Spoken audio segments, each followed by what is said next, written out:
में आपको किस तरीके का सूरत हाल दिख रहा है? जितने भी विदेशी निवेशक हैं वो ज़रूर आपसे एक बार राय लेते हैं बाजार में निवेश करने के लिए। क्या वो लेवल्स आपके सामने हैं?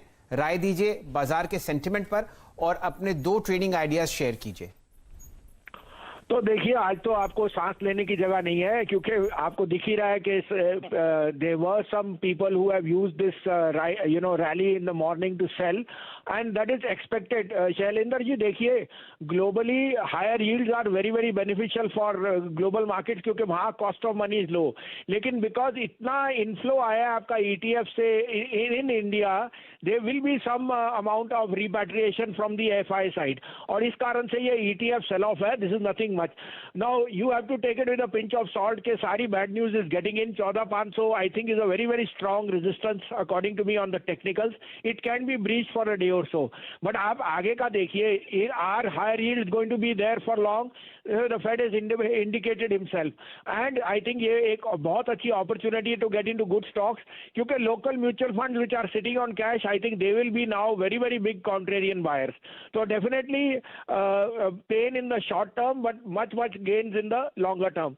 2 पिक्स मेरे हैं। बजाज ऑटो, मैंने आपको पहले भी कहा, देखिए डिविडेंड पॉलिसी उनकी आ गई, उनके पास cash on hand, it becomes the cheapest 2 wheeler stock. I think Bajaj Auto की इस दिवाली 4500 जाएगा, तो लीजिए। 3620, 3630, 3565 का स्टॉप लॉस, 4000 का टारगेट।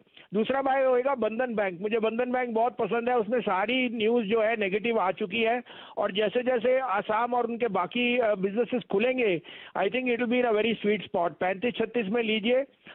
27.5 का स्टॉप लॉस है, 360 से 62 का टारगेट। चलिए, ये बंधन बैंक पर राय आती हुई दिख रही है। बसीन साहब, थोड़ी देर और आपका समय लेंगे। एक डिविडेंड पॉलिसी में फेरबदल हुआ है बजाज ऑटो की। उन्होंने कहा है अगर ट्रेजरी में 15,000 करोड़ रुपए की सेफ्टी है तो जितना भी मुनाफा होगा उसका 90% वो शेयर होल्डर्स में बांटेंगे। क्या लंबी अवधि के प्लेयर्स जैसे म्यूचुअल फंड्स वगैरह हैं आपको बजाज ऑटो में वापस आते हुए दिखते हैं क्या? 100% बजाज ऑटो बहुत ही कंजर्वेटिव मैनेजमेंट है, और अगर वो कह रहे हैं कि वो अपने डिविडेंड को डिस्ट्रीब्यूट करते हैं, they can't be a better lining. You see, they are very very conservative. Cost controls उनका बहुत की होता है, और मुझे लगता है ये, और बजाज फाइनेंस ने भी अनाउंस कर दिया है। So of course the stocks are dividend yields are not so attractive because Bajaj Finance expensive stock, but it tells you कि पॉलिसी में चेंज आ गया है। That is why I am saying this is the time you should be using to buy these type of quality stocks. Bajaj Auto, I think, will be one of the best 2-wheeler stocks now, and साथ में it becomes very very attractive with this dividend yield. So it's a must have in a portfolio. Ji,